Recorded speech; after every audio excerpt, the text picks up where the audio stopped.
श्रीमन नारायण नारायण हरि हरि, स्वामी नारायण नारायण हरि हरि, श्रीमन नारायण नारायण हरि हरि हरि हरि, स्वामी नारायण नारायण हरि हरि।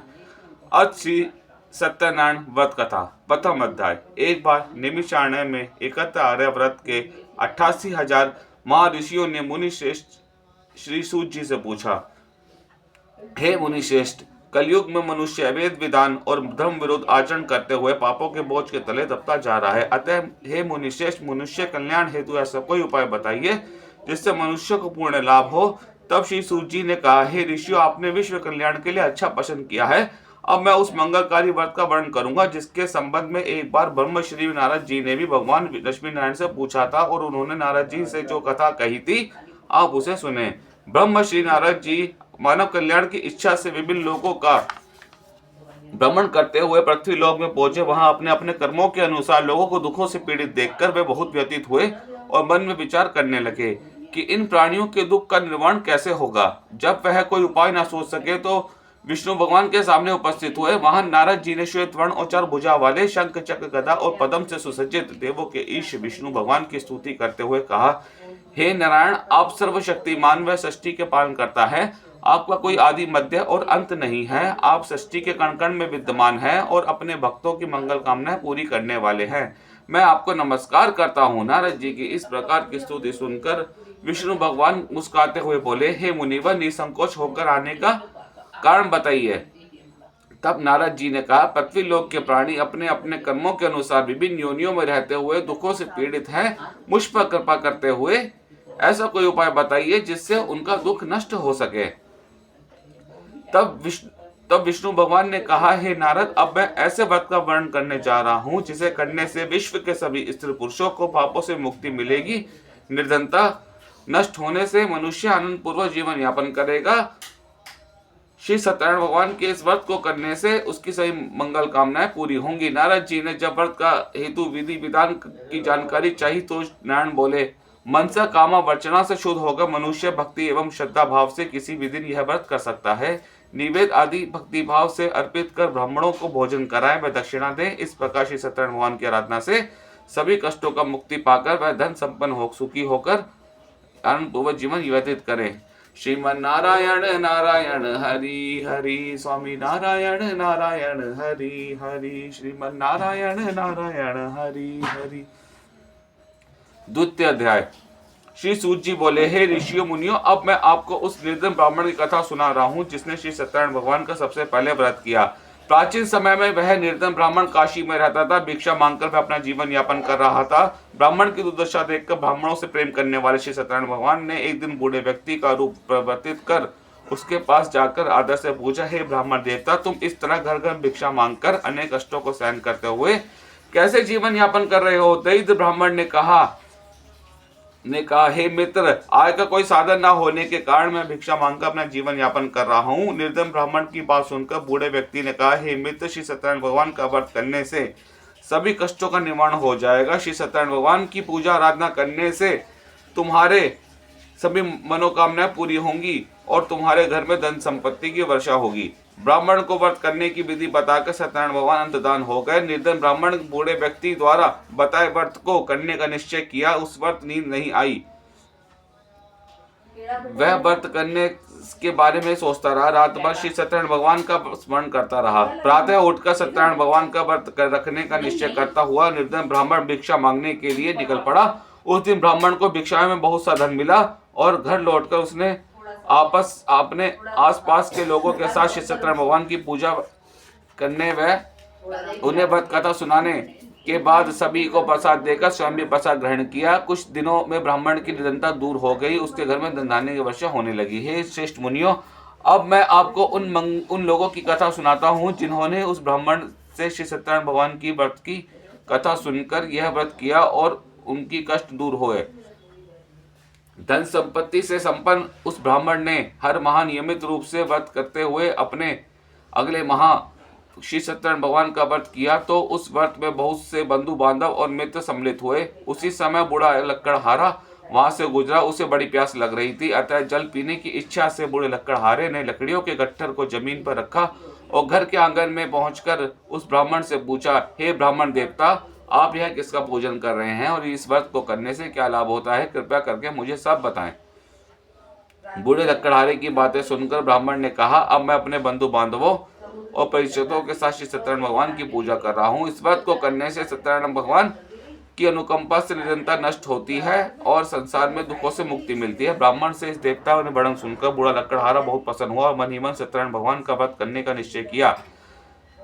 चलते हुए लकड़हारे ने मन में सोचा, लकड़ियों के बेचने से जो धन मिलेगा उस धन से मैं सत्यनारायण भगवान की पूजा करूंगा। ऐसा विचार करने से उस दिन लकड़हारे को लकड़ियों के अधिक रुपए मिले। लकड़हारे ने उन रुपयों से केले, घी, दूध, दही, गेहूं, आटा, शक्कर खरीदा। घर लौटकर लकड़हारे ने देवों के प्रिय काशी नगरी में से सत्यनारायण भगवान की पूजा की। उस पूजा से उसके परिवार में आसपास के लोगों में सम्मिलित हुआ। श्री सत्यनारायण भगवान की पूजा और व्रत कथा सुनने के बाद लकड़हारे ने प्रसाद बांटकर स्वयं भी प्रसाद ग्रहण किया। सत्यनारायण भगवान की अनुकंपा से लकड़हारे ने घर में धन धान्य की वर्षा होने लगी, उसकी चिंता दूर हो गई। सत्यनारायण भगवान की पूजा करते हुए लकड़हारन पूर्वक जीवन यापन करता हुआ अंत में मोक्ष को प्राप्त कर वैकुंठ धाम को चला गया। श्रीमन नारायण नारायण हरि हरि, स्वामी नारायण नारायण हरि हरि।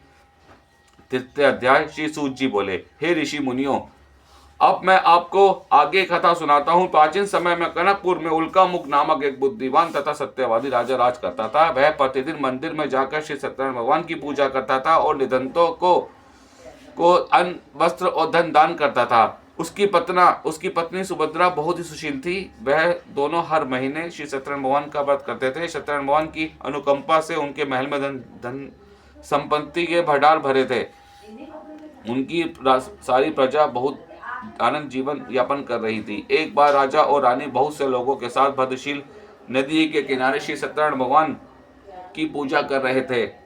तो नदी के किनारे एक बड़ी नाव आकर ठहरी। उस नाव में एक धनी व्यापारी यात्रा कर रहा था। वह बहुत सा धन कमाकर नगर को लौट रहा था। उसका सारा धन उस नाव में रखा हुआ था। नाव से उतरकर व्यापारी राजा के समीप पहुंचा। राजा को पूछा, राजा को पूजा करते देख उसने कहा, हे राजन, आप इन सब लोगों के साथ मिलकर किसकी पूजा कर रहे हैं और उस पूजा करने से मनुष्य को क्या लाभ होता है? राजा ने व्यापारी से कहा, हम हर पूर्णिमा को सत्यनारायण भगवान का व्रत करते हैं और फिर पूजा अर्चना के बाद भगवान का प्रसाद लोगों को बांटकर स्वयं भी प्रसाद ग्रहण करते हैं। सत्यनारायण भगवान की पूजा से दुखियों के सारे दुख दूर होते हैं। राजा की बात सुनकर व्यापारी ने कहा, हे राजन, अब मैं भी श्री सत्यनारायण भगवान का व्रत करना चाहता हूँ। कृपया मुझे सब व्रत करने की विधि बतलाएं। राजा ने व्यापारी को सत्यनारायण भगवान की व्रत की पूरी विधि बताई। राजा ने व्रत कथा सुनने के बाद व्यापारी को प्रसाद दिया। श्री सत्यनारायण भगवान का स्मरण करते हुए व्यापारी ने प्रसाद ग्रहण किया। घर लौटकर उसने अपनी लीलावती से कहा, हमारी कोई संतान नहीं है। यदि सत्यनारायण भगवान की अनुकंपा से हमारी कोई संतान हुई तो मैं श्री सत्यनारायण भगवान का व्रत अवश्य करूंगा। व्यापारी के इस निश्चय करने के कुछ समय बाद लीलावती गर्भवती हुई।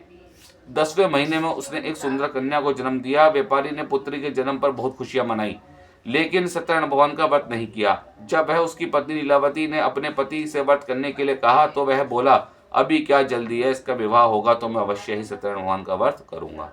अपने पति के वचन सुनकर लीलावती चुप रह गई। व्यापारी की कन्या कलावती शुक्ल पक्ष के चंद्रमा की तरह बढ़ने लगी। एक दिन व्यापार में बहुत सा धन कमाकर घर लौटे व्यापारी ने अपने बेटी को सहेलियों के साथ उपवन में घूमते देखा तो उसे विवाह की चिंता होने लगी। व्यापारी ने कलावती के लिए योग्य वर ढूंढने के लिए अपने सेवकों को दूर दूर के नगरों में भेजा। व्यापारी के सेवक कंचनपुर नगर पहुंचे। उस नगर में उन्होंने एक वणिक पुत्र को देखा। वणिक पुत्र अत्यंत सुंदर और गुणवान था। सेवकों ने वापस लौटकर व्यापारी को उस वणिक पुत्र के बारे में बताया। व्यापारी उस सुंदर लड़के को देखकर बहुत प्रसन्न हुआ और कलावती का विवाह धूमधाम के साथ कर दिया। दहेज में उस वणिक पुत्र को बहुत सा धन दिया। कलावती का विवाह भी हो गया, लेकिन व्यापारी ने सत्यनारायण भगवान का व्रत नहीं किया। लीलावती ने अपने पति से कहा, हे नाथ, आपने कलावती के विवाह में सत्यनारायण भगवान का व्रत करने का निश्चय किया था, अब तो आपको व्रत कर लेना चाहिए। पत्नी की बात सुनकर व्यापारी ने कहा, अभी तो मैं अपने दामाद के साथ व्यापार के लिए जा रहा हूँ। व्यापार से लौटने बाद सत्यनारायण भगवान का व्रत पूजा अवश्य करूंगा। यह कहकर व्यापारी ने कई नावों में सामान भरा और दामाद तथा सेवकों के साथ व्यापार के लिए निकल पड़ा। उस व्यापारी द्वारा बार बार व्रत निश्चय करने पर फिर व्रत न करने से सत्यनारायण भगवान क्रोधित हो गए और व्यापारी को दंड करने का निश्चय किया। व्यापारी अपने दामाद के साथ रत्नासरपुर में पहुंचकर व्यापार करने लगा। एक दिन कुछ चोर बैल चोरी करके भाग रहे थे। सैनिक उनका पीछा कर रहे थे। भागते हुए चोरों ने सैनिकों से बचने के लिए चोरी का धन अवसर पाकर व्यापारी की नाव में छिपा दिया। चोरों का पीछा करते हुए सैनिक व्यापारी के पास पहुंचे। उन्होंने व्यापारी की नाव की तलाशी ली तो उन्हें राजा का चोरी का धन मिल गया। तब सैनिक व्यापारी और उसके दामाद को बंदी बनाकर राजा के पास ले गए। राजा ने उन दोनों को बंदी गृह में डाल दिया और उनका सारा धन ले लिया। श्री सत्यनारायण भगवान के प्रकोप से लीलावती पर मुसीबतों का पहाड़ टूट पड़ा। उसके घर में चोरी हो गई। चोर सारा धन चुरा कर ले गए। घर में खाने के लिए अन्न भी न बचा। भूख प्यास से व्याकुल होकर व्यापारी की बेटी कलावती एक ब्राह्मण के घर गई। उस ब्राह्मण के घर में श्री सत्यनारायण भगवान की व्रत कथा हो रही थी। उसने भी वहां बैठकर व्रत कथा सुनी और प्रसाद दिया। घर लौटकर कलावती ने अपनी माँ लीलावती को सारी बात बताई। कलावती से श्री सत्यनारायण भगवान की व्रत कथा की बात सुनकर कल लीलावती ने भी व्रत निश्चय किया। अगले दिन लीलावती ने अपने परिवार और पास के लोगों के साथ श्री सत्यनारायण भगवान की पूजा की। पूजा के बाद सबको प्रसाद बांटकर स्वयं भी प्रसाद ग्रहण किया। लीलावती ने अपने पति और दामाद के घर लौट आने की मनोकामना से सत्यनारायण भगवान की का व्रत किया था। लीलावती की विधि पूर्वक व्रत करने से बाद प्रसाद ग्रहण करने से श्री सत्यनारायण भगवान से प्रसन्न होकर उसने मनोकामना पूरी की। उन्होंने राजा चंद्रकेतु के सपन में दर्शन देकर कहा, हे राजन, व्यापारी और उसका दामाद बिल्कुल निर्दोष हैं। सुबह उठते ही दोनों को मुक्त कर दो। उन दोनों का सारा धन भी वापस कर दो। यदि तुमने ऐसा नहीं किया तो मैं तुम्हारा सारा वैभव नष्ट कर दूंगा। इतना कहकर श्री सत्यनारायण भगवान अंतर्धान हो गए। प्रातः होते ही राजा चंद्रकेतु अपने मंत्रियों और राजजोशियों को रात में स्वप्न की बात बताई तो सबने व्यापारी और उसके दामाद को छोड़ देने के लिए कहा। राजा चंद्रकेतु ने तुरंत उस व्यापारी और अपने एक दामाद को छोड़ दिया। उनका सारा धन भी वापस कर दिया। इस प्रकार श्री सत्यनारायण भगवान की अनुकंपा से व्यापारी और उसका सारा दोनों धन खुशी खुशी अपने नगर की ओर चल दिए। श्रीमन नारायण नारायण हरि हरि, स्वामी नारायण नारायण हरि हरि। चतुर्थ अध्याय। श्री सूत जी बोले, उस व्यापारी ने अपने दामाद के साथ शुभ मुहूर्त में नाव पर द्वारा रत्नासरपुर के प्रस्थान किया। लंबी यात्रा करने के बाद व्यापारी ने एक नगर के किनारे नाव को रोककर भोजन किया। फिर दोनों विश्राम करने लगे। तभी श्री सत्यनारायण भगवान साधु के रूप में व्यापारी के पास पहुंचे और व्यापारी से कहा, हे वणिक, तेरी नाव में क्या लदा हुआ है? व्यापारी ने सोचा, दंडी साधु अवश्य ही कुछ मांगने की इच्छा के सामान के बारे में पूछ रहा है। यह सोचकर व्यापारी ने झूठ बोला, हे दंडी, मेरी नाव में तो बेल और पत्र भरे हुए हैं। व्यापारी के झूठ वचन सुनकर सत्यनारायण भगवान ने क्रोधित होते हुए कहा, हे वैश्य, जो तुमने कहा वही सत्य होगा। इतना कहकर सत्यनारायण भगवान कुछ दूर हो जाकर अंतर्धान हो गए।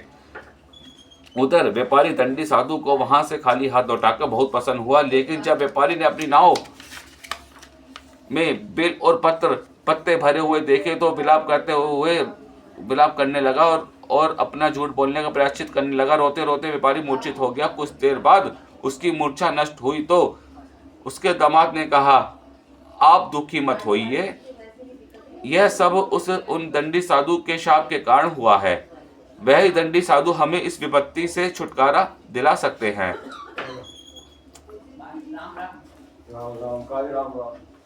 दामाद के वचन सुनकर व्यापारी दंडी साधु की तलाश में चल दिया। कुछ देर ढूंढने पर उसे एक वृक्ष के नीचे दंडी साधु के रूप में सत्यनारायण भगवान मिल गए। व्यापारी ने दंडी साधु के चरणों में गिरकर क्षमा मांगी। दंडी स्वरूप सत्यनारायण भगवान बोले, हे वणिक पुत्र, तेरे झूठ बोलने के कारण ही मैंने तुझे दंड दिया है। तूने बार बार मेरी पूजा करने के लिए कहा, लेकिन पूजा कभी नहीं की। व्यापारी ने तब हाथ जोड़कर कहा, हे भगवान, आप तो दीन दुखियों के कष्ट दूर करने वाले हैं, मेरी इस गलती को भी क्षमा करें। आपके रूप को तो ब्रह्मा भी नहीं जान पाते, फिर भला अज्ञानी मैं कैसे आपकी लीला को समझ पाता। अब मैं जीवन में कभी झूठ नहीं बोलूंगा, सदैव श्री सत्यनारायण भगवान का व्रत करूंगा और पूजा किया करूंगा। आप मुझ पर अनुकंपा करें। व्यापारी की क्षमा याचना सुनकर दंडी साधु ने उसे क्षमा कर दिया। उसी समय व्यापारी की नाव में भरे हुए बेल और पत्ते धनधान्य परिवर्तित हो गए। व्यापारी ने अपने सेवकों के साथ अगले दिन श्री सत्यनारायण भगवान का व्रत करके उनकी पूजा की। सबको प्रसाद वितरित करके स्वयं भी प्रसाद ग्रहण किया। व्यापारी अपने नगर की ओर चल पड़ा। अपने नगर में पहुंचकर व्यापारी ने सेवक को अपने घर भेजा। सेवक ने लीलावती को सूचित किया। उस पर लीलावती और कलावती दोनों श्री सत्यनारायण भगवान की पूजा कर रही थी। पति और दामाद के घर लौटाने का समाचार सुनकर लीलावती ने पूजा पूरी करके प्रसाद ग्रहण करने के बाद कलावती से कहा, बेटी अब मैं नदी किनारे जा रही हूँ, तू भी प्रसाद ग्रहण शीघ्र आ जा। कहकर लीलावती नदी की ओर चल पड़ी। परंतु कलावती पति से मिलने की खुशी से प्रसाद ग्रहण किए बिना ही घर से निकलकर नदी किनारे जा पहुंची। उसके प्रसाद न ग्रहण करने के कारण सत्यनारायण भगवान क्रोधित हो गए। उन्होंने व्यापारी की नाव में नदी में डुबो दिया। अपने पति को वहां न देख कलावती ने रोना शुरू कर दिया। तब व्यापारी ने कहा, हे पुत्री अवश्य ही तुमसे कोई भूल हुई है। श्री सत्यनारायण भगवान से ने तुझे दंड दिया है। तब व्यापारी ने सत्यनारायण भगवान से प्रार्थना की, हे भगवान, मेरे परिवार के किसी भी स्त्री पुरुष से कोई भी भूल हुई हो तो अवश्य क्षमा करें, गवा देना। तभी आकाशवाणी हुई, हे मणिपुत्र, तेरी कन्या मेरा प्रसाद ग्रहण किए बिना ही चल आई है।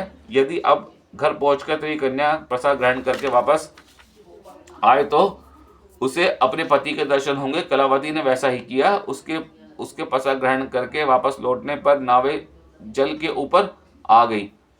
दामाद भी सुरक्षित नदी के किनारे नदी से निकल आया। घर से लौटकर व्यापारी ने अपने परिवार के साथ मिलकर विधि अनुसार श्री सत्यनारायण भगवान की पूजा की और सभी उसकी इच्छाएं पूरी की। पंचम अध्याय। श्री सूत जी बोले, हे ऋषि मुनियों, मैं और भी खुना सुनाता हूँ। कौशलपुर में एक राजा था, तुंगध्वज। प्रजा उसकी छत्र छाया में आनंद पूर्वक जीवन यापन कर रही थी। राजा तुंगध्वज अपनी प्रजा के सुख दुख का बहुत ध्यान रखता था, लेकिन एक बार उसने सत्यनारायण भगवान का प्रसाद ग्रहण नहीं किया। तब सभी को चिंताओं से मुक्त करके धन संपत्ति के भंडार भरकर प्राणियों को जीवन से सुख देने वाले सत्यनारायण भगवान ने राजा को प्रसाद ग्रहण न करने का दंड दिया। एक दिन राजा तुंगध्वज जंगल में हिंसक पशुओं का शिकार करने के लिए निकला था। शिकार का पीछा करते हुए वह अपने सैनिकों के साथ अलग हो गया। देर तक हिंसक जानवरों का शिकार किया, अतः कुछ देर विश्राम करने के लिए वह एक वृक्ष के नीचे बैठ गया। सभी भी कुछ चरवाहे श्री सत्यनारायण भगवान की पूजा कर रहे थे। राजा ने उनके पास से गुजरते हुए सत्यनारायण भगवान को नमस्कार नहीं किया। चरवाहों ने राजा को पूजा का प्रसाद दिया तो राजा ने प्रसाद भी ग्रहण नहीं किया और घोड़े पे सवार अपने नगर की ओर चल दिया। राजा जब नगर में पहुंचा तो देखा कि उसका सारा वैभव नष्ट हो गया। श्री सत्यनारायण भगवान के प्रकोप से राजा निर्धन हो गया। तब राजजोशियों ने राजा से कहा, महाराज, आपसे अवश्य कोई भूल हुई है। अगर आप उस भूल का प्रायश्चित कर लें तो सब कुछ पहले जैसा हो जाएगा। राजा को तुरंत अपनी भूल का स्मरण हो आया।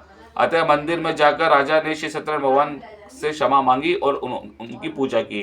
पूजा के बाद प्रसाद ग्रहण करने से श्री सत्यनारायण भगवान की अनुकंपा से चमत्कार हुआ। राजा का खोया वैभव पुनः लौट आया। श्री सत्यनारायण भगवान की अनुकंपा से जीवन के सभी दुख सुखों का भोग करते हुए अंत में राजा मोक्ष को प्राप्त हुआ।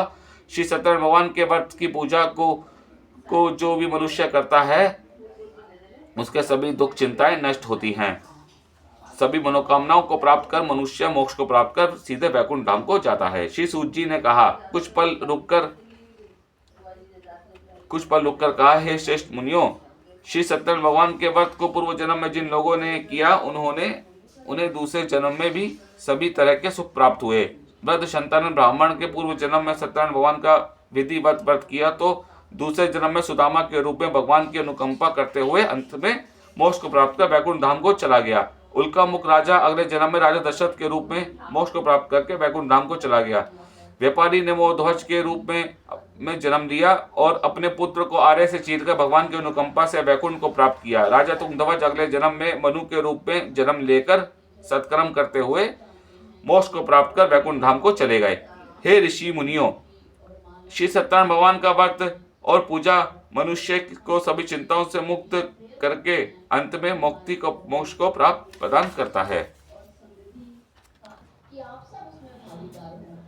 श्री सत्यनारायण जी का जय लक्ष्मी रमणा, श्री जय लक्ष्मी रमणा, सत्यनारायण स्वामी जनपात शरणा, जय लक्ष्मी रमणा, रतन सहित सिंहासन अद्भुत छवि राजे, नारद शरद निराजन घंटा तो निपाते, जय लक्ष्मी रमणा, प्रकट भय काली, कारण कज बीज को दर्श दियो, बूढ़ो ब्राह्मण बनकर कंचर महल कियो, जय लक्ष्मी रमणा, दुर्बल भील कटारो, इन पर कृपा करी, जिनकी विभूति हरि जय लक्ष्मी रमणा वैश्य मनोरथ पायो श्रद्धा तरि दीनी तो बल भोग प्रभु जी जय लक्ष्मी रमणा भाव भक्ति है कारण किंचिन रूप धर्यो श्रद्धा दान की जिनको का करो जय लक्ष्मी रमणा बाल बाल संग राजा वन में भक्ति करी मन वंचित फल दीना दीन दयाल हरि जय लक्ष्मी रमणा चैत्र प्रसाद सवायो कदली फल मेवा धूप दीप तुलसी में राजी सत्य देवा जय लक्ष्मी रमणा श्री सत्यनारायण की आदि जो कोई नर गावे या शिवानंद स्वामी सुख मंदिर फल पावे